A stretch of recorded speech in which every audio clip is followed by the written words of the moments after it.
Selanjutnya, marilah sama-sama kita simak sambutan dari Ketua Pimpinan Wilayah Dewan Masjid Indonesia Provinsi Riau, Bapak Haji Mizan Asnawi SE Dev. Kami silakan. Warahmatullahi wabarakatuh. Alhamdulillahirabbil alamin wa bihi nasta'inu ala umuri dunya waddin. Asyhadu an la ilaha illallah wa asyhadu anna Muhammadar Rasulullah.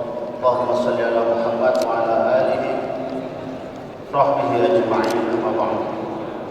Qala Allah ta'ala fi kitabil karim, a'udzu billahi minasyaitonir rajim. Bismillahirrahmanirrahim. Wa annal masajida lillahi fala tad'u ma'allahi ahada. Bapak Ibu yang dirahmati Allah Subhanahu wa taala, terhormat Wali Kota Dumai Bapak Haji Faisal, saya hormati Kapolres Kota Dumai, Pak Camat, Pak Ketua, Bapak-bapak Ketua Majelis Lembaga yang tadi sudah disebutkan satu persatu oleh Ketua PDDMI dari saya, Pimpinan Wilayah Dewan Masjid Indonesia Provinsi Riau. Bapak Ibu, ayahanda ibunda sekalian, terkhusus pimpinan daerah Kota Dumai yang baru saja dilantik dan dikukuhkan, selamat dan tahniah diucapkan.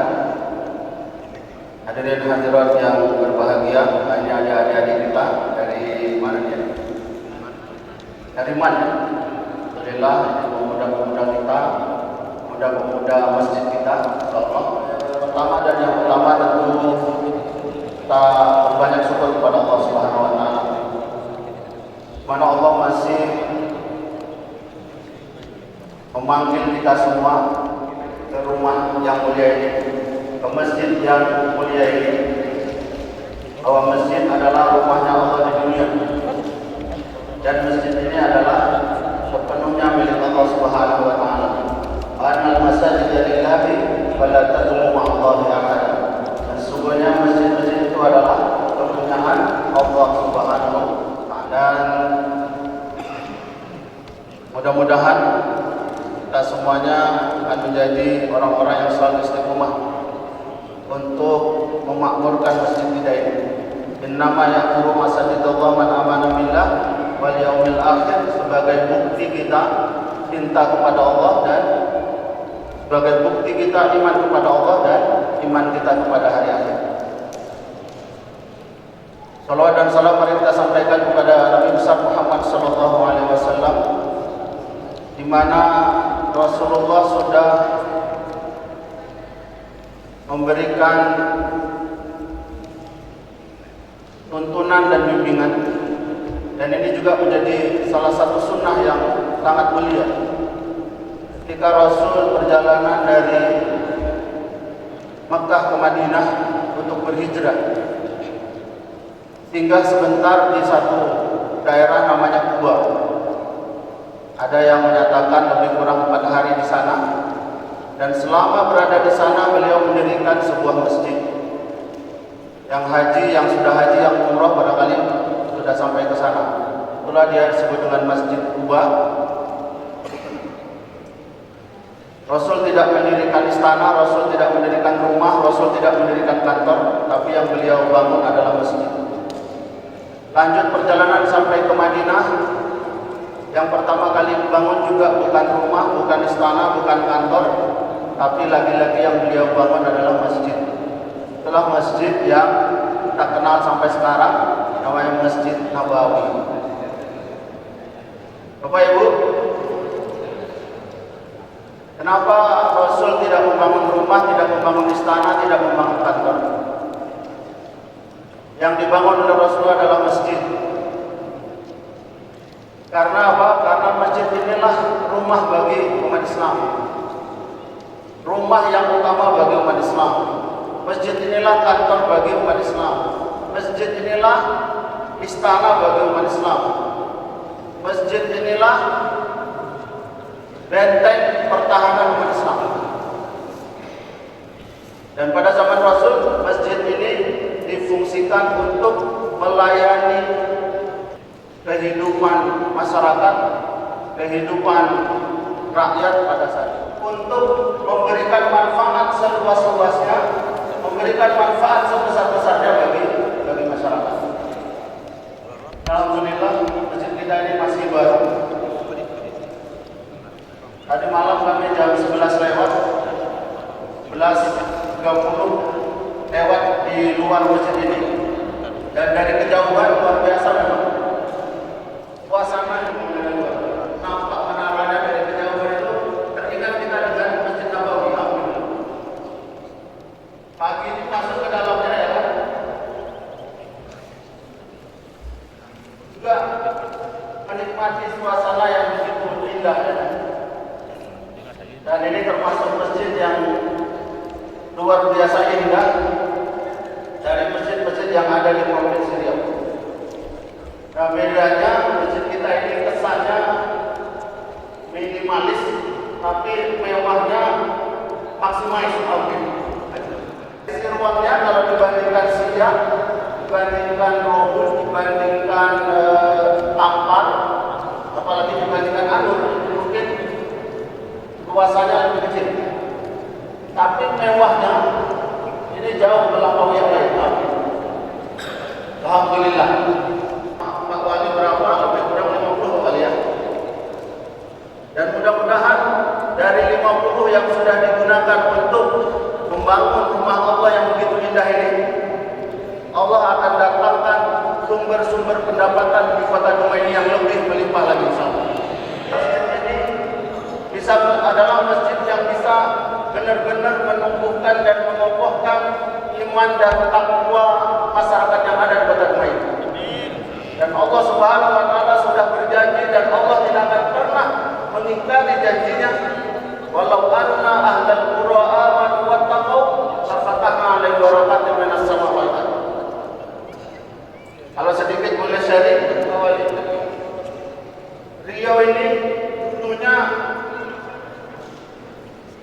sangat mewah karena kita masih bisa mengandalkan sumber pendapatan dari migas. Sekarang migas kita sudah tidak yang nomor 1 lagi, tapi yang sudah nomor 3. Kita sudah ketinggalan dari Kalimantan. Nomor 1 kita sekarang industri pengolahan. Dan saya tahu Dumai ini desain untuk menjadi. Nah, karena itulah mudah-mudahan komitmen Pak Wali bersama seluruh masyarakat yang ada di Dumai ini untuk membangun masjid yang indah ini dan kemudian nanti memakmurkannya, ini akan mendatangkan keberkahan dari Allah berupa sumber-sumber pendapatan yang lebih banyak lagi. Yang ada ini kita syukuri, dan dari syukur ini kita berharap Allah tambah yang lebih banyak. Wa ista'adzana rabbukum la in syakartum la azidannakum wa la in kafartum inna azabi. Ini yang barangkali juga penting untuk mendapatkan perhatian bagi kita semua. Sekarang kita sudah membangun, maka tantangan kita ke depan itu memakmurkannya. Kata Ustaz Somad, membangun itu sulit, tapi memakmurkannya jauh lebih sulit. Kami atas nama Dewan Masjid, Pak Wali punya satu program unggulan, namanya GSM, Gerakan Subuh di Masjid. Dan saya sudah berkeliling di 172 masjid se-Provinsi Riau. Di Dumai sudah 3 kali, alhamdulillah. Keliling di 12 kabupaten kota dan sampai sekarang jumlahnya sudah 172 masjid. Sehingga kita tahu betul bagaimana situasi keadaan masjid-masjid yang ada di tempat kita ini. Ya setidaknya 172 itu bisalah menjadi sampel sederhana. Seperti apa keadaan masjid-masjid kita ini. Ada masjid yang dibangun dengan begitu megah, mewah, indah, tapi ketika kami datang subuhnya saja tidak sampai penuh satu saf. Kita lihat, kita tanya, saya tanya, ya, berapa berapa banyak pengurus masjidnya. Ada yang 30, ada yang 40, ada yang 60, bahkan ada yang... Maka kita berasumsi sebetulnya, andai saja pengurus masjidnya saja yang datang sholat subuh di masjid, 1 sampai 2 saf itu isinya ada pengurus masjid aja sudah semuanya. Tapi menariknya, kita datang 1 saf pun banyak yang tidak penuh. Nah, ini pertanyaannya, pengurusnya pada kemana ya kan? Kami selalu absen juga. Pak RT datang nggak? Pak RW datang nggak? Pak Lurah datang nggak di masjid? Ada yang datang, ada yang juga enggak. Kenapa demikian yang kita lakukan? Karena memang kita berharap semua kita ini punya tanggung jawab yang sama untuk memakmurkan masjid kita ini. Karena ketua masjid saja, oh ya, yang saya hormati dan saya muliakan, ketua masjid, ketua pengurus masjid, dan pengurus yang hadir pada hari ini.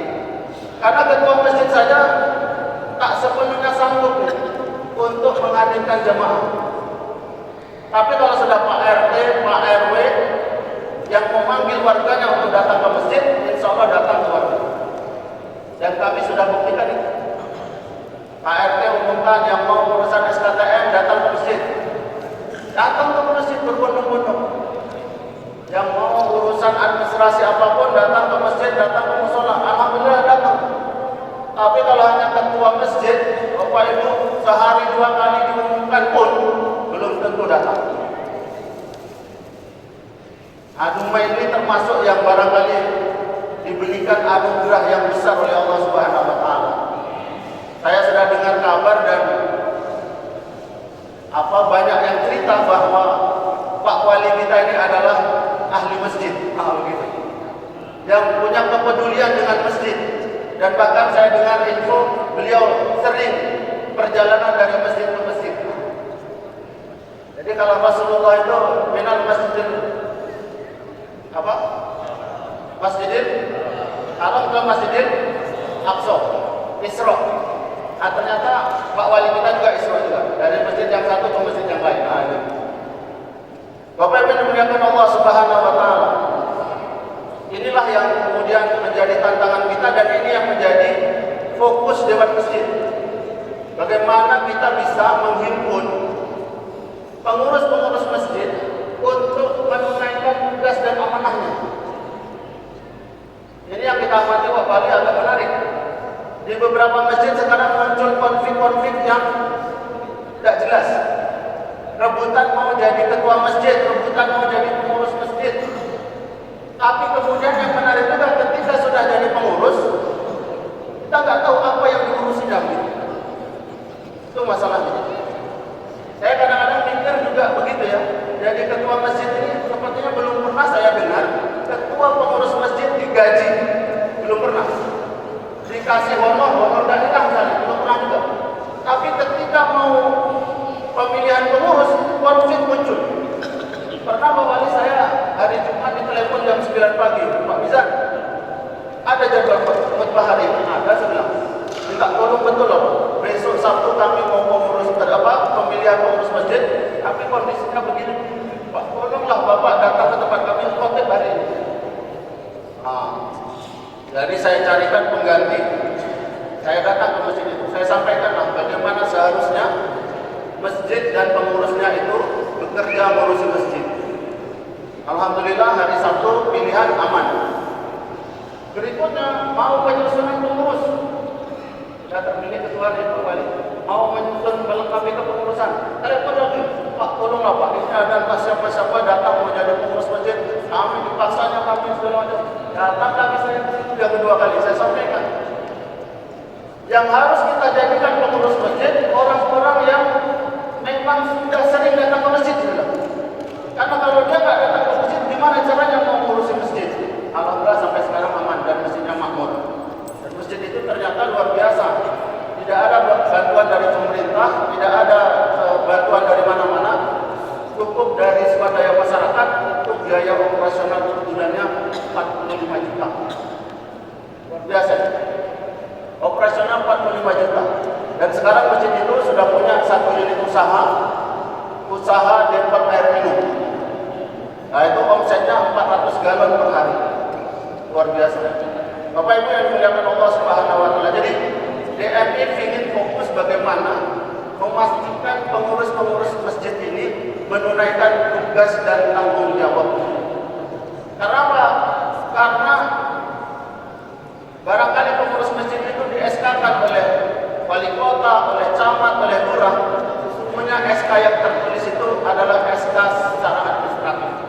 Tapi hakikatnya sebagai pengurus masjid, SK kita itu langsung dari Allah Subhanahu wa taala. Karena apa? Karena masjid yang kita urus itu adalah milik Allah Subhanahu wa taala.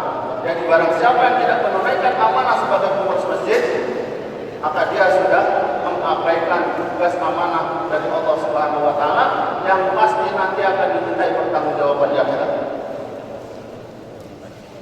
Nah, kemudian kami juga punya program Bawali Masjid Trainer. Minggu yang lalu kami diundang oleh UPI Universitas Pahlawan kolaborasi. Kita ingin menumbuhkan di masjid-masjid itu ada unit-unit usaha supaya masjid itu produktif dan mandiri. Salah satu yang sekarang sudah tumbuh itu Masjid Mart. Bagaimana masjid punya minimarket, swalayan. Kita berhitung kalau di satu masjid itu ada 200 jamaah. Satu jamaah investasi 1 juta, itu terhimpun dana 200 juta. Dan ternyata untuk menumbuhkan minimarket itu 100 juta sudah cukup. Dan itu sudah kita buat. Ketika saya jadi ketua masjid, di salah satu masjid di Pekanbaru, kita dirikan Masjid Mart. Sekarang masih berjalan, omsetnya rata-rata per hari 1 juta sampai 4 juta. 200 jamaah setiap ada kebutuhan belanja ke Masjid Mart. Di luar kita beli juga, di mana-mana kita beli juga. Kenapa kita tidak beli ke swalayan masjid? Saya pikir ini mungkin nanti bisa ditumbuhkan minimal sebagai pilot project di salah satu masjid di Kota Dumai. Kemarin saya tantang UP Universitas Pahlawan, bilang minimal Universitas Pahlawan support satu masjid sebagai pilot project. Mudah-mudahan ini tidak lanjut. Bapak Ibu yang dimuliakan Allah Subhanahu wa taala, terus tadi ada dari ketua panitia tentang akustik masjid. Kita memang di DMI punya program akustik masjid, fokusnya memperbaiki speaker yang ada di masjid. Kadang-kadang speaker masjid itu suaranya keras, tapi tak bisa didengar. Ya Pak ya, suaranya itu keras berdentum ya kan, tapi tak bisa didengar. Wah gitu ya. Nah itu memang ada teknik bagaimana mengatur speaker di dalam masjid. Dan banyak yang kita temui memang ya speaker banyak yang belum standar. Sehingga suara imamnya bagus, bacaan imamnya bagus, karena speakernya tidak bagus, akhirnya terkesan imamnya tidak bagus. Ini paling bahaya ya kan. Gara-gara speaker imam yang jadi korban ya kan. Gara-gara speaker ustadznya yang jadi korban. Nah, karena itu kita siap melayani. Di Riau ini kita ada 4 mobil layanan. Ya kan? Dan nanti kita akan bantu untuk Kota Dumai. Nah, nanti kontak personnya melalui pimpinan daerah Dewan Masjid Indonesia Kota Dumai, insyaallah. Bapak Ibu yang dimuliakan Allah Subhanahu wa taala. Kemudian kita juga ingin menjadikan masjid kita ini sebagai pusat pembelajaran bagi masyarakat, terutama pemuda remaja masjid. Nah, ini kami datang dengan Ketua PW Prima Perhimpunan Remaja Masjid Provinsi Riau, Ustadz Mujibur Rahman. Pak Kapolres, kami sekarang sedang komunikasi juga dengan Pak Kapolda. Kita ingin bagaimana remaja-remaja kita itu datang ke masjid supaya mereka kita bina dan terhindar dari kemaksiatan, terhindar dari penyakit-penyakit masyarakat yang sekarang ini sudah sangat banyak mereka, narkoba dan lain sebagainya. Nah, ini direncanakan hari ini jam 10 sebetulnya pertemuan, tapi kami disebutkan sini. Insyaallah kita kerjasama dengan Pak Kapolda untuk kegiatan remaja masjid. Dan kita sudah kerjasama untuk Kapolres, kita sudah kerjasama di Pelalawan. Jadi Kapolres Pelalawan itu punya program subuh harmoni. Kami punya program gerakan subuh di masjid. Jadi sudah beberapa kali GSM di Pelalawan itu bersama dengan Pak Kapolres Pelalawan. Mudah-mudahan nanti juga bisa melakukan hal yang sama. Nah, terakhir Bapak Ibu yang dimuliakan Allah Subhanahu wa taala, Pak Wali,